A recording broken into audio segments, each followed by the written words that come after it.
वास्तु शास्त्र के अनुसार घर में मंदिर बनाने और देवी देवताओं की मूर्ति लगाने को लेकर भी बहुत सी बातों को ध्यान में रखना आवश्यक होता है।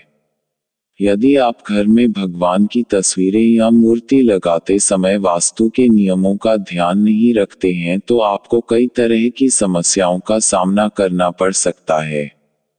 भगवान शिव एक ऐसे देव हैं जिनका स्वरूप सबसे निराला और रहस्यमयी है। भगवान शिव की प्रतिमा या तस्वीर घर में लगाते समय कुछ बातों को ध्यान में रखना बहुत आवश्यक होता है, अन्यथा आपको कई तरह की परेशानियों का सामना करना पड़ सकता है। तो चलिए जानते हैं कि भगवान शिव की तस्वीर लगाते समय किन बातों को ध्यान में रखना आवश्यक होता है।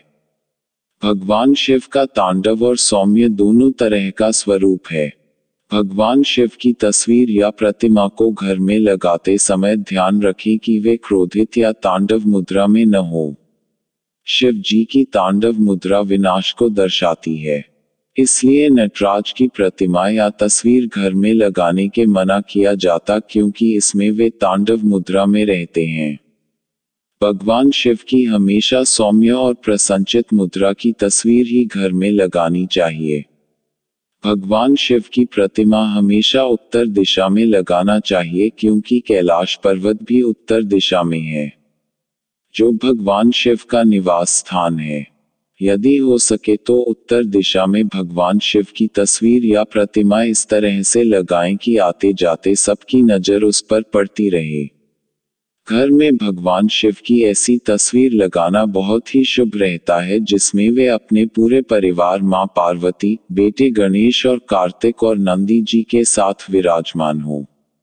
यह तस्वीर बहुत ही शुभ रहती है। ध्यान रखें कि नंदी के बिना भगवान शिव का परिवार पूरा नहीं माना जाता है।